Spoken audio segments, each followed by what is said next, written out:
Bonjour à tous. Puisque grand nombre de mes patients qui présentent des TOC partagent le point commun de passer une grande partie de leur temps à vérifier leurs symptômes sur internet, voire même à vérifier s'ils ont réellement un TOC ou bien éventuellement comment s'en sortir, je me suis dit qu'il pouvait être intéressant de faire une petite vidéo explicative du TOC. La prévalence des TOC est de 3% dans la population générale, ce qui représente quand même un bon petit paquet de monde. Les TOC sont donc la 4e maladie psychiatrique après les phobies, la dépression et les addictions. Donc sachez que si vous souffrez de TOC, vous n'êtes pas seul. Comment savoir si on souffre de TOC? Donc pour savoir si on en souffre, déjà, il est important de comprendre qu'est-ce que c'est le TOC. Le TOC, c'est le trouble obsessionnel compulsif. Dans ces deux mots, il faut comprendre qu'est-ce qu'une obsession et qu'est-ce qu'une compulsion. Donc en fait, l'obsession, c'est une pensée, une image, une pulsion qui arrive de manière intrusive, c'est-à-dire qu'on ne l'a pas choisie, elle est récurrente et persistante. Ça veut dire qu'elle revient tout le temps et que la personne n'arrive pas à s'en défaire et à penser à autre chose, elle va revenir en boucle et elle va générer chez lui une détresse. Cette détresse, du coup, la personne va mettre en place ce qu'on appelle des compulsions pour essayer d'alléger la souffrance générée par l'obsession. C'est pour ça que souvent les deux parlent ensemble. Il y a des exceptions, il y a aussi des tics, il y a aussi beaucoup d'autres catégories, mais aujourd'hui on reste centré sur le trouble obsessionnel compulsif classique où on va voir comment on fonctionne dans les différentes catégories de TOC. Comment savoir si on souffre de TOC? Parce que finalement, des obsessions et des compulsions, il en existe chez absolument tous les êtres humains. On va considérer que c'est problématique à partir du moment où ça dépasse 1 à 2 heures par jour et que ça entraîne une souffrance significative chez la personne qui les rencontre. C'est-à-dire qu'elle se sent obligée d'accomplir certains actes ou qu'elle ne peut absolument pas se défaire de certaines pensées sans accomplir ces actes-là, et que ça génère une souffrance chez elle et que ça crée aussi un isolement, que ça l'empêche de faire certaines choses. Et retenez que si les TOC vous font perdre du temps dans votre quotidien, qu'ils vous font souffrir ou qu'ils vous privent de faire certaines choses, n'hésitez surtout pas à consulter un professionnel. Vous pouvez en parler à un médecin généraliste ou à un psychologue, ou voire même encore un psychiatre.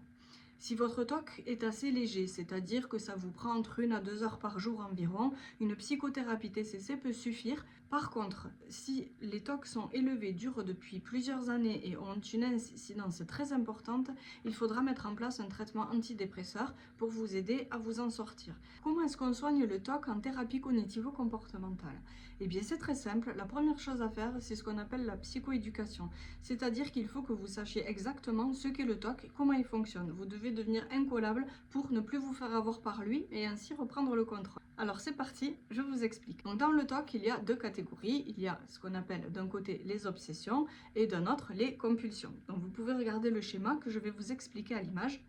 Donc une obsession, qu'est-ce que c'est? C'est une pensée, une pulsion ou une image qui est récurrente et persistante, intrusive, inopportune, qui procure une anxiété ou une détresse intense. On fait des efforts pour les ignorer, les réprimer ou les neutraliser. Donc comment est-ce qu'on va faire des efforts? On va mettre en place ce qu'on appelle des compulsions. Ces compulsions, elles peuvent être des comportements, par exemple se laver les mains si on a peur d'attraper une maladie, ou alors un acte mental, comme par exemple compter pour éviter qu'une catastrophe arrive. Ces compulsions, elles sont répétitives ou excessives, c'est-à-dire il ne suffit pas de le faire une fois toutes les 3 semaines pour que ça aille bien, mais ça peut prendre jusqu'à plusieurs heures par jour. On se sent poussé à les accomplir, souvent selon des règles qui sont inflexibles. On les accomplit pour diminuer l'anxiété ou la détresse, ou pour empêcher un événement ou une situation redoutée. Et on les accomplit même s'ils sont sans relation réaliste avec ce qu'ils proposent de neutraliser ou de prévenir. Voilà. Donc ce qui rend le truc assez cohérent et très enfermant. Et ensuite, on a ce qu'on appelle une troisième catégorie qui est un petit peu moins visible, forcément, c'est les évitements. Donc un évitement, qu'est-ce que c'est? C'est le fait de ne pas affronter ou de contourner des situations qui pourraient déclencher des obsessions ou des compulsions. Par exemple, si on a peur de la contamination, on va éviter d'aller dans un endroit public où il y a du monde. Si on a peur d'écraser quelqu'un en voiture par mégarde, on va arrêter de conduire. Et c'est là où je disais qu'il y avait un risque de développer par la suite une dépression parce que ça peut conduire à un isolement social, à des conflits. On peut demander à son compagnon de venir vérifier à la maison si les plaques électriques sont bien éteintes. Et en fait, tout ça va générer beaucoup de souffrance pour la personne qui en souffre, mais également pour sa famille, peut poser des problèmes dans les relations en général, dans les activités sociales, dans les loisirs.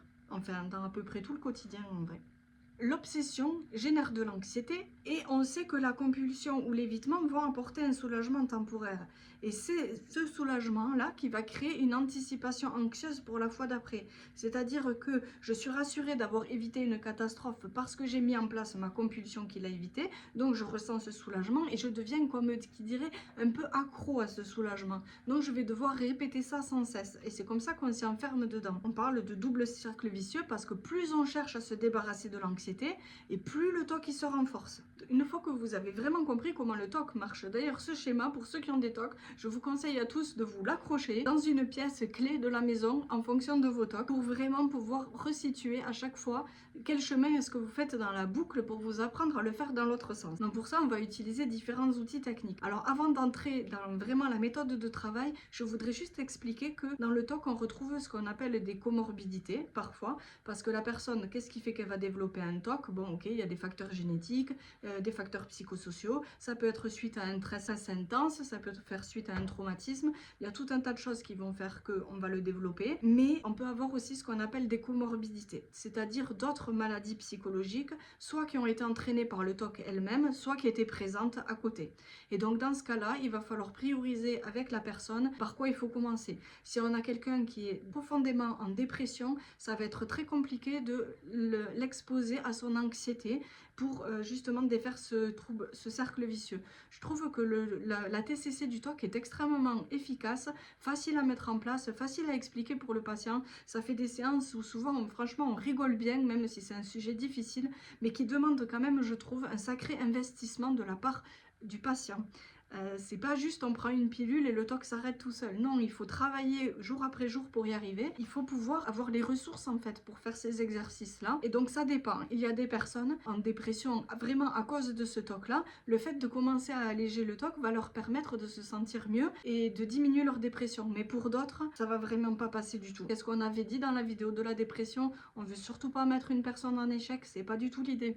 Donc il faut vraiment pouvoir trouver des exercices qui soient adaptés à la personne, qui vont pas générer une anxiété supérieure à 4 ou 5 sur 10. Il faut qu'elle soit d'accord pour les faire, que ça ait du sens pour elle, que ça lui apporte un bien-être immédiat. Pas juste lui donner un exercice choisi par nous sans que ça ait un réel intérêt pour elle. Donc peut-être que des fois la personne va avoir besoin en thérapie de se sentir écoutée, de revenir sur des histoires de son passé, de parler de son hygiène de vie, de remettre en place des stratégies pour mieux dormir, pour se détendre. Et ensuite, une fois qu'elle aura repris un petit peu de force, et bien là, on pourra passer à la TCC spécifique au TOC. Qu'est-ce qu'on va faire? On va proposer de tenir un journal pour noter les obsessions et les compulsions.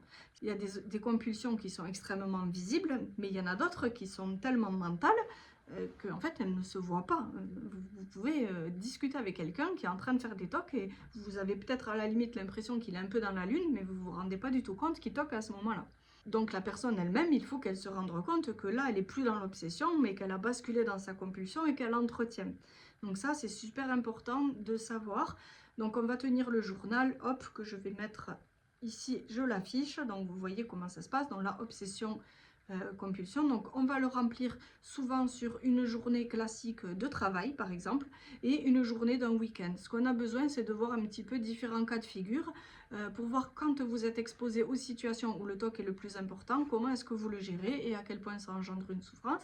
Et ce journal va vous servir à vous de compréhension de votre propre TOC, voir exactement tous les schémas de pensée qui se répètent au quotidien, et à nous, psy aussi, de vous aider à faire le lien.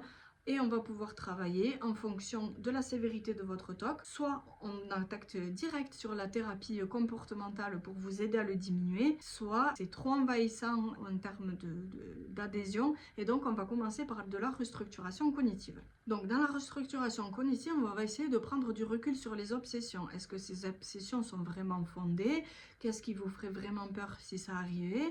On va pouvoir écrire un scénario catastrophe. En fait, l'idée, ça va être de justement, plutôt que de chercher à ne plus avoir ces obsessions, on va aller les aborder en profondeur pour essayer de s'en désensibiliser et aussi revenir dans ce qu'on appelle un peu une probabilité plus réaliste. Souvent, il y a besoin d'apprendre à tolérer le doute.